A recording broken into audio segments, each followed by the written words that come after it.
저는 이번 아이폰 16 라인업을 보면서 기기 자체는 정말 잘 만들었고 새로운 카메라 컨트롤 기능이나 프로 라인업에 새롭게 탑재가 된 48메가픽셀 초광학 카메라 같은 것도 기대가 되더라고요. 다만 가장 큰 단점이 이번 아이폰 16 라인업에 있다고 생각을 하는데 바로 애플 인텔리전스입니다. 그 이유를 말씀드리기 먼저 최근 3년간 나왔던 아이폰들, 그러니까 아이폰 13 라인업부터 다시 되돌아와서 생각을 해보죠. 항상 애플은 매년 한 가지 큰 요소를 준비해서 새로운 아이폰을 내놨습니다. 프로 기준으로 지난 아이폰 13 프로 라인업에선 120Hz 프로모션 디스플레이를 내세웠고 14 프로 라인업에선 노치에서 펀치홀로 일명 다이나믹 아일랜드 디스플레이를 내세웠고 15 프로 라인업에선 티타늄을 사용하면서 내구성이 크게 개선되고 정말 가벼워진 걸 내세웠습니다. 항상 매년마다 작다고 하면 작다고 볼 수 있겠지만 아이폰 14 프로를 쓰던 사람도 가벼워진 거 하나 때문에 15 프로로 넘어갈 메리트가 크게 있다고 생각이 들 정도로 큰 한 가지 개선 사항을 내세웠는데, 이번 아이폰 16 라인업에서 애플이 크게 내세우고 있는 건 모든 분들이 아시다시피 애플 인텔리전스가 되겠죠. 애플 이벤트에서도 애플 인텔리전스에 관한 내용이 거의 절반이 들어가다시피 키노트가 진행됐기도 했고요.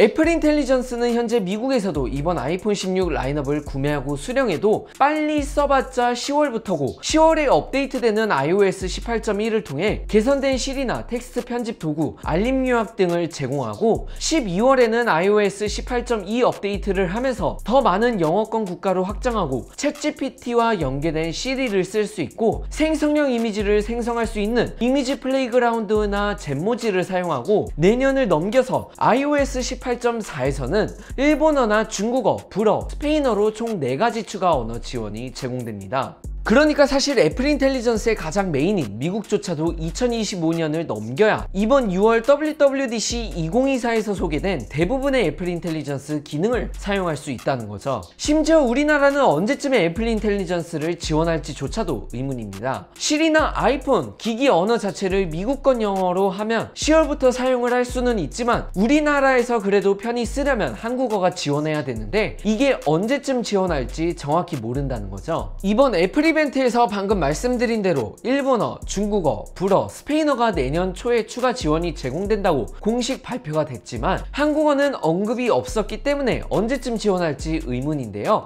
물론 애플 이벤트에서 한국어 언급이 없다고 해서 내년에 아예 지원이 안 되는 게 확정이다는 건 아니지만 지금까지 나온 걸로만 단순히 따져봤을 땐 어쩌면 내년 9월에 나오는 아이폰 17 라인업이 나올 때까지조차도 지원이 된다는 보장이 없다는 건 확실하다고 생각합니다. 번외로 미국 공홈을 봤을 때 헬로 애플 인텔리전스라는 슬로건이 붙여져 있고 내년에 지원하는 일본조차도 애플 인텔리전스에 관한 슬로건이 붙여져 있는데 우리나라 홈페이지나 현재 EU 규제 때문에 애플 인텔리전스 지원을 못하는 EU 지역, 아니면 우리나라보다 어쩌면 더 오랫동안 애플 인텔리전스를 지원하지 못할 수도 있는 중국 등에서는 애플 인텔리전스에 관한 내용조차도 안 들어가 있더라고요. 제가 말씀드리고 싶은 건 애플이 이번에 가장 크게 내세우고 있는 애플 인텔리전스가 사실상 미국 말고는 대부분의 나라에서는 해당이 안 되는 건 사실상 맞다고 보고, 그 다음으로 하드웨어적으로 봤을 때 애플이 크게 내세울 수 있는 건 카메라 컨트롤 정도가 될 것 같은데 포토그래퍼나 저와 같이 미디어 활동을 하는 유튜버와 같은 분들을 제외한 일반 소비자분들한테는 이게 얼마나 크게 다가오는 요소가 될 수 있냐가 관건인 것 같고, 카메라 컨트롤 그 이상의 요소,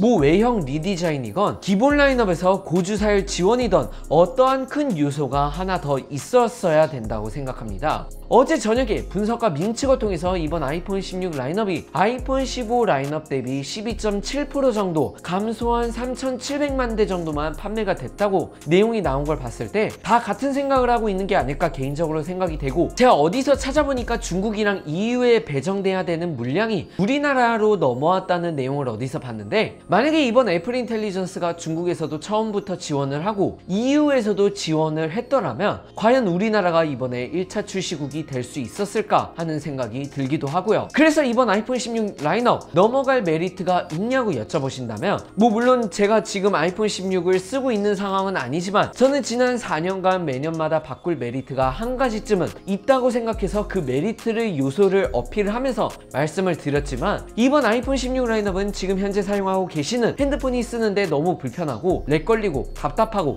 그런 게 아니시라면 내년 아이폰 17을 기다리거나 아니면 애플 인텔리전스 바이너스가 한국어를 지원하는 게 확정되면 그때 가서 아이폰 16 라인업을 생각해 보시는 게 어떨까 싶습니다. 아무튼 제 개인적인 주관이 많이 담겨있는 그런 영상을 간만에 준비해보았는데 여러분들의 생각은 어떠신지, 아니면 궁금하신 사항이 있으시면 언제든지 댓글 남겨주시고 저는 다음 영상에서 찾아뵙도록 하겠습니다.